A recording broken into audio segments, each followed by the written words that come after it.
boa noite. Eu me chamo Ed Fran, sou do Polo de Grossos, quinto período de matemática. Vou estar falando aqui um pouco da história da matemática nos egípcios. Não vou ter a imagem, devido ao equipamento aqui de áudio que está com problema. Vou ver passar um vídeo e as imagens também, mas eu vou falar um pouco e explicar um pouco o que eu vou falar.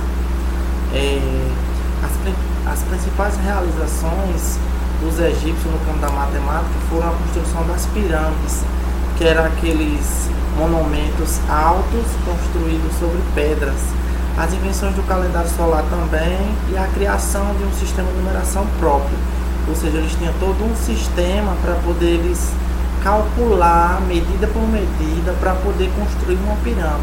Eles mesmos acabaram criando uma forma de calcular o tamanho mínimo de cada pedra ou de cada monumento que eles iam construindo, transformando aquilo em uma pirâmide. Na maioria da parte daquilo que sabemos sobre a matemática do Egito Antigo, se deve à existência de três documentos importantes: o papiro hindi, e o papiro de Moscou e o papiro de Berlim, que são os mais conhecidos hoje, né? Vou falar um pouco sobre o papiro de Hiro, também conhecido como papiro Anhês, em homenagem à escrita que o copiou. Acredita-se que o texto original tenha sido escrito por volta de 1850 a.C. Em 1858, o colonizador escocês Henry Hint comprou uma cidade na beira do Nilo. Desde então, o documento, que hoje se encontra em Museu Britânico, passou a ser conhecido como Papiro Reed, em homenagem, no caso, ao grande escocês Henry, que, no caso, comprou uma cidade na beira do rio Nilo. Desde então, o documento hoje se encontra no museu. Eu ia colocar aqui a imagem do papiro, porém aqui a gente não consegue verificar devido ao brilho da imagem, certo? Mas o papiro era como se fosse, era como se fosse um manuscrito cheio de rabiscos. Hoje ele está nesse museu que foi informado, tá? O papiro ele tem 32 centímetros de largura, 513 centímetros de comprimento. Ele foi escrito em um hierárquico, uma simplificação de hieróglifos, a palavra é um pouco complicada, hieróglifos, leia-se direita para a esquerda. É um pouco complicado como ele foi feito, só entende quem fez, né? Naquela época já era complicado, hoje é complicado, mas naquela época, né? Ele continha uma série de tabelas nas quais constam o quociente de vários tipos de divisão de números naturais e ainda 84 problemas envolvendo fatos de vida, da vida cotidiana, acompanhados de soluções. Vou falar agora um pouco sobre o papiro. Eu falei sobre o papiro de Hamdin, agora eu vou falar sobre o papiro de Moscou, certo? Ele foi escrito aproximadamente em 1890 a.C. por um escriba desconhecido. O papiro de Moscou inicialmente era conhecido como papiro de Goliznev, sempre eu erro um pouco na palavra, em homenagem ao egiptólogo V5S Golemschev, sempre em homenagem a um grande matemático que comprou em 1893, em 1917, foi comprado pelo Museu de Belas Artes de Moscou. Ele foi comprado em meados de 1917 para ficar ali de lembrança, de histórico da nossa matemática que a gente tem hoje.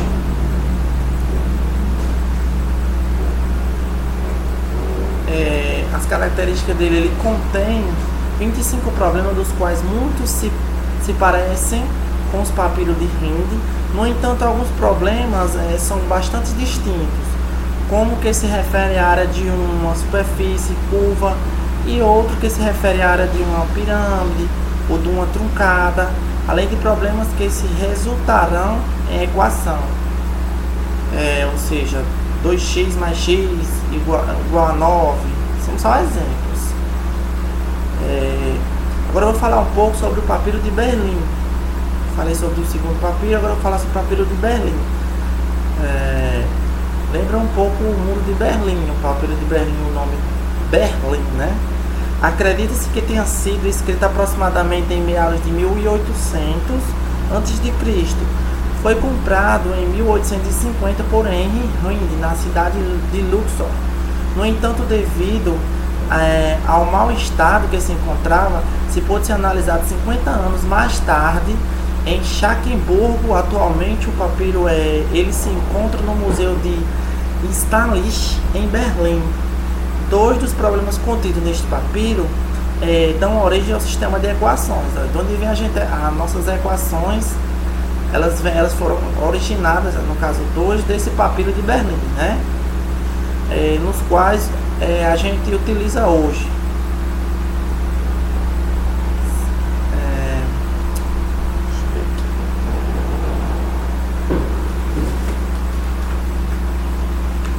Só um momento.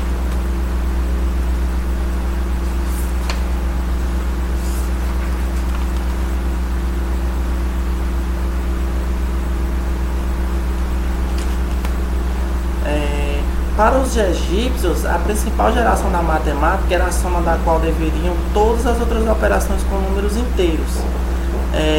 Para multiplicar, por exemplo, 2 vezes 4, os egípcios somavam 2 mais 2, 2 mais 2.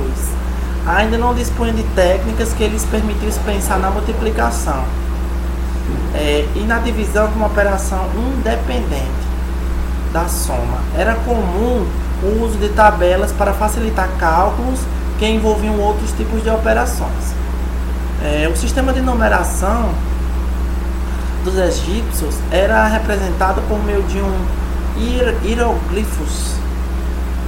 Inicialmente consistia na unidade e as 6 primeiras potências de 10, como pode ser observado na tabela, no caso que eu ia mostrar aqui. Porém não foi possível, está mostrando devido ao brilho, como eu falei, né? Eles, por exemplo, um traço vertical se via como uma unidade. Eles usavam aquele traço vertical como se fosse uma unidade. Um osso de calcanhar invertido valia como 10, ou seja, aquilo ali tinha um valor X para poder utilizar naquela multiplicação, ou naquela operação, ou divisão, ou cálculo que ele utilizava naquela época. Uma flor de lótus, por exemplo, tinha 1000, valia 1000, como se fosse uma escova, para eles lá valia 500, ou seja, aí tinha o cálculo, ela tinha a função de 500 naquele cálculo, seja de medida, de multiplicação ou quantidade. E também eles contavam através de pedras, contagem era através de pedras, para poder fazer cálculo. Colocavam a quantidade ali, e ali eles sabiam que tinha aquela quantidade, porém não tinham uma noção ainda de multiplicar, de saber fazer os cálculos como hoje, a gente já sabe, né? Por exemplo, um dedo dobrado também, um grilo, eles utilizavam tudo já com a consciência da matemática. Ou seja, já vem de muito tempo atrás, né? Vamos ver aqui agora a continuidade do nosso trabalho.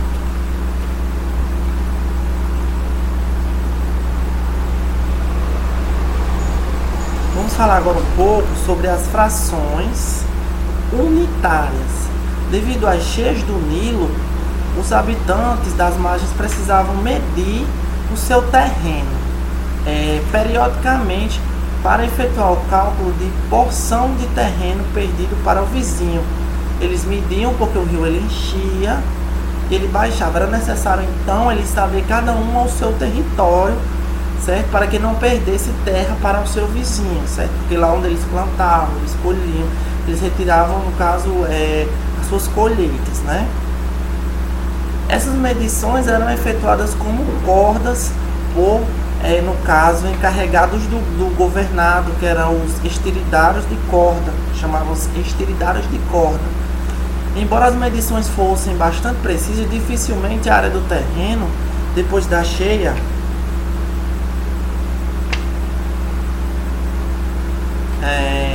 no caso, depois da cheia, ficava um pouco difícil, né, deles estar fazendo a medição, cabia um número inteiro de vezes na área do terreno, né? Antes das cheias, para, no caso, contornar o tipo de problema, os egípcios eles criavam os números fracionários, que eram representados por frações, da origem das nossas frações hoje, né? Os egípcios eles utilizavam como frequência a fração, por exemplo, 2 por 3, a qual era representada através de um símbolo hierárquico, como se fosse um padrão que eles utilizavam. Também habíveis no caso, na decomposição de frações e frações unitárias, isto é, frações onde o numerador 1, no caso, acredita-se que pelo menos registro de cálculos contidos no papiro Hind, que dispunham de técnicas inteligentes de decomposição em frações unitárias, por exemplo, a fração 3 sobre 5. No caso, era representada como a soma de 1/1 sobre 3, no caso, mais 1/5 mais 1/15.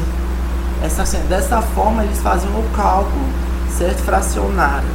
No caso, no papiro Hind, encontrava-se uma tabela de decomposição em fração unitária dos números, por exemplo, 2 por 5, aí 2 por 6, 2 por 7, aí 2 e assim por diante, sucessivamente, né?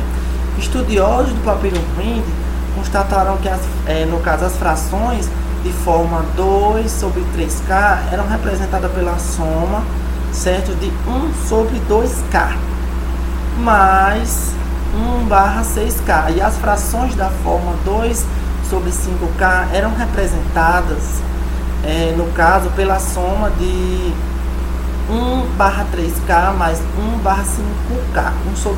Quando eu falo barra, eu falo sobre, que no caso é fracionário, tá, pessoal? Embora, no caso, curiosamente, as frações 2 sobre 95 seja a única deste tipo, no caso, decomposta, no caso de uma matéria, no caso de uma maneira distinta, ela aparece decomposta na soma. Esses são cálculos que eles faziam naquela época que hoje não dá para entender, né? Só eles entendiam, né? Vamos falar agora um pouco sobre o calendário solar.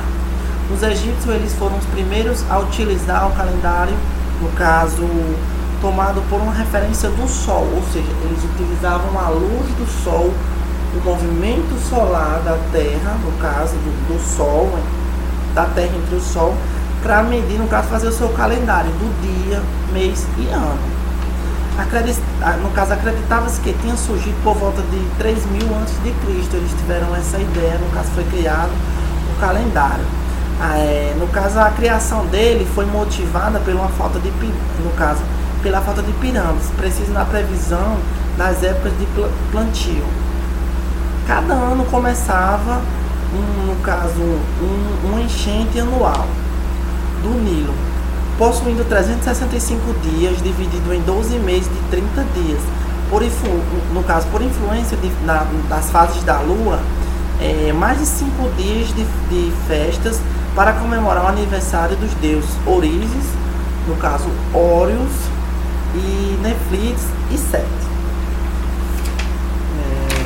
Só mais um momento aqui. Vamos lá.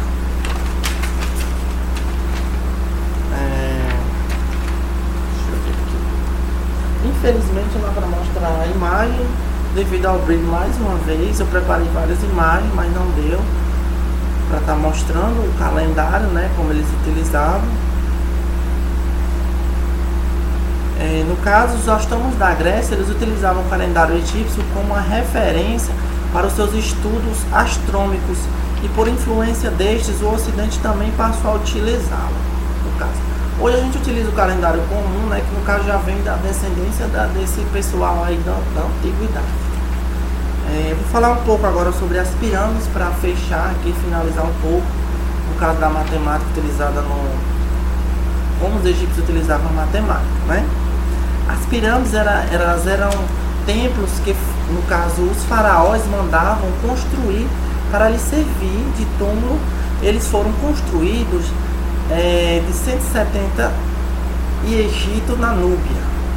No caso, a beleza, a grandiosidade e a engenhosidade como foram construídas demonstram algo certo, assim, bem criativo naquela época, que teve que utilizar bastante a cabeça para poder fazer aquilo, né? No caso, a admiração por estas belezas construiu, no caso, uma pendura até nossos dias. Até hoje elas são bem cuidadas, porque no caso elas são história, no caso do nosso povo egípcio, né? Da nossa matemática daquela época. As maiores pirâmides hoje do Egito, no caso, são as pirâmides de Quéops, a de Kelfin e a de Mycerinhos. No caso, todo mundo já conhece, né? Essas pirâmides são conhecidas como as pirâmides de Gizé também, pois ficam nas proximidades da cidade de Gizé.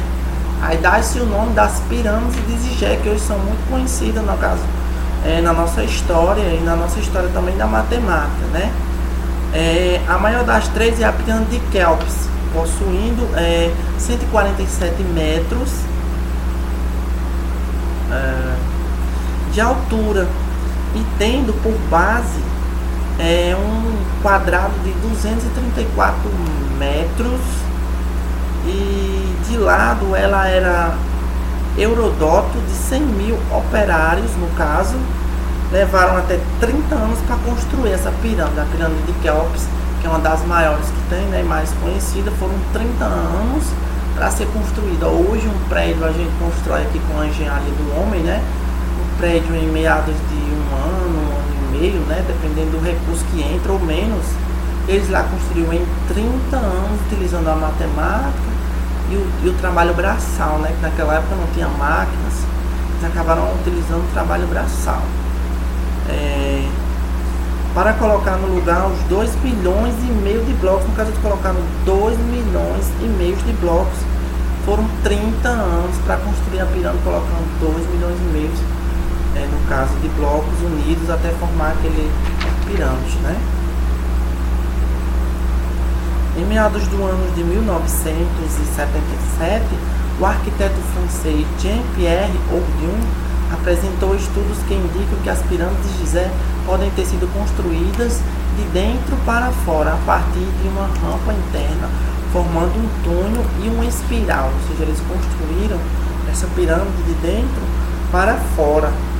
Assim, os estudos, no caso do arquiteto Jean-Pierre, ele fez um estudo, uma pesquisa, e deduziu que elas foram construídas de dentro para fora, né? As pirâmides revelam que os egípcios possuem técnicas de engenharia bastante avançadas na época. No entanto, a construção desses monumentos permanece no ministério até os dias de hoje, né? No caso, no Egito, pois existem registros históricos que apresentam um certo detalhamento de técnicas que são utilizadas pelos engenheiros do Egito Antigo, né? E aqui o resumo, foi um pequeno resumo feito, certo? Através de pesquisas realizadas na internet, para estar mostrando e falando um pouco como era a matemática dos nossos egípcios e como eles construíram grandes monumentos que hoje ficaram na nossa história e deixaram algumas coisas também na matemática que hoje a gente pode estar utilizando, estar relembrando e como eles utilizavam naquela época, certo? Não pude utilizar muitos recursos também para estar apresentando o trabalho, mas com esse trabalho eu pude adquirir bastante conhecimento referente ao material solicitado e à disciplina. E eu gostaria de estar agradecendo, muito obrigado pela atenção de estar assistindo aqui a minha apresentação e meu seminário. E muito obrigado e até a próxima.